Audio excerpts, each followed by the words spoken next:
Katie Phang, let me play some more of the recordings which have provided some of this pretrial drama. This was from December 5th, newly revealed recordings between the Trump campaign and Fox News. Are any of the machines, I know it was on War Room the other day with Steve Bannon, have any of the machines been looked at? He had said that one was looked at in Georgia. I'd have to check on that in terms of Georgia. I know during the audit they did check on those machines. They're really, if we can just go off the record for 1 sec here. Yeah, of course. I don't want us to say it if it's not. That's why we're checking. I think they have looked at the machines. When the Secretary of State did its audit, there was a fair bit of looking at the machines. The audit came in pretty darn close to what the machine count was with the receipts. So, I don't know the outcome of those, but our understanding, again, this is from the Secretary of State's office, was that there weren't any physical issues with machines on those inspections. So, Katie, am I right that what this recording shows is knowledge that in the state of Georgia, an audit revealed no issues, zero issues with the voting machines, that the Trump campaign, and by way of their off-the-record comments to Fox News in that December 5th conversation, the Trump campaign and Fox News knows there are no issues with the voting machines in Georgia?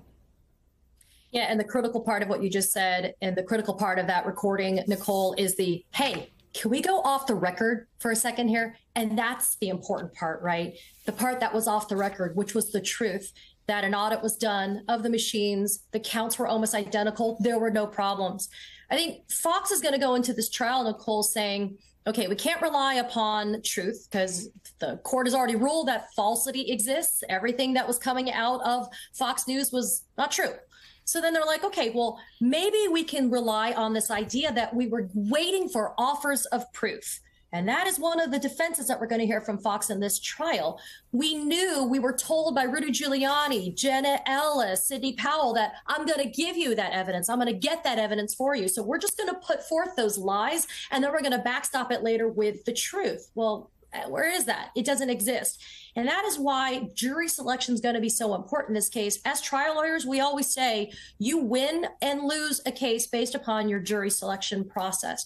And that's why seating the right people to sit in judgment of Fox News and Fox Corp is so important. And that's why the process that's taking place right now, as we sit here in Wilmington, Delaware, is actually going to determine the outcome of this trial before the first witness is ever called. There's a cart before the horse problem for Fox. If you're going to put information out there for your consumers, for your viewers to be able to digest, you can't say later on that you're going to provide the proof and the evidence. You got to have it before you do it. And it seems that some of this body of evidence that we're seeing from Dominion is, again, showing what was privately known and understood. And, this recording doesn't include a debate or a dispute about the facts. There's a question about whether there's proof of the machines flipping. There's an answer off the record that there isn't. And yet here's what Rudy Giuliani goes on and says on the Fox News airwaves 7 days later. Let me play this. Now, we get to Detroit, and we have a truck that pulled in at 4:30 in the morning with 100,000 votes. And we have a machine, the Dominion machine, that's as filled with holes as Swiss cheese, and was developed to steal elections and being used in the states that are involved. So there's a lot that's going to come out here over the next month or so. Again, Katie, Rudy is like this bright light that I, among many, have followed out the window many times. But the point seems to be not the insane things that Rudy says, but the fact that 7 days after being told there was no problem with the machines, Fox News publishes this line knowingly. Is that the purpose of this recording? Yeah, and it also goes to show that this is not some recording that's secret. This was on Fox and Friends, right? This is information that was already put out into the public by Fox. And that's really what Dominion is saying here. Dominion is actually holding up Fox as this prime example of how not to do journalism the right way. And they're looking at this example of Rudy, because we already know he's having these conversations with Maria Bartiromo, and he's having these conversations with Sidney Powell. And there's all of these kind of open-ended questions, and yet it's just being accepted as gospel. And there's no journalistic integrity that's going on in terms of fact checking, but it goes beyond that.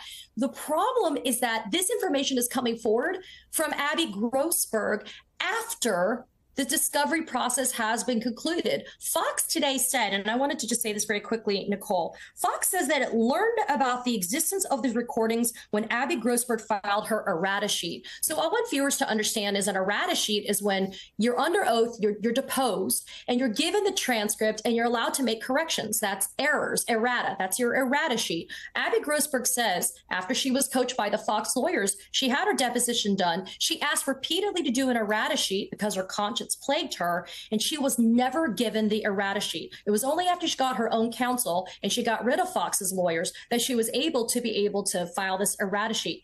It's shocking to me that if this system by which Abby did these recordings, where she used an app on her phone to do pre-interview recordings, the fact that this was internally transmitted on a Fox News email address that Fox is claiming they never knew about it or they didn't have it. I mean, come on, that doesn't pass any type of smell test in this case. And that's the reason why the judge is so angry at Fox and at Fox's lawyers for trying to test his levels of credulity by saying, yeah, you know, we just discovered this once Abby Grossberg did it. And so, Nicole, to sum up, you have a potential jury pool that's listening to these revelations, that's hearing this news. And they're saying, well, what did Fox have to hide? Exactly what you're playing right now. Fox knew what they were saying was a lie, and Fox is probably going to be held liable for it. Katie, I know when we got into this a little bit yesterday, I know there's a legal strategy question that will drive what Dominion does next. But just as a, you know, what are the odds? What are the odds that the only person who had recordings that didn't get turned over is the one Fox employee that's now suing Fox? Listen, I've seen worse odds, right? If I went to Vegas, you and I both know there's stuff that exists. And I don't subscribe to the idea, Nicole, that because what's been released so far is so damning and crappy for Fox News that is unredacted. Because as we talked about yesterday, there's that whole redacted portions of stuff we haven't even seen yet because Fox doesn't want it out. But you and I both know it's out there. And that's the reason why Judge Davis is saying, I may appoint a special master to actually dig into this and see how violative of the discovery process was Fox News as these parties were preparing for trial. But look, jury selection's happening. You didn't hear Dominion tell the court today, Judge, we need a brief continuance to be able to complete discovery with these new recordings. They're going forward. And the judge says, ladies and gentlemen, once we seat this jury 15 minutes later after a break, we're starting opening statements. And that's what the judge is prepared to do.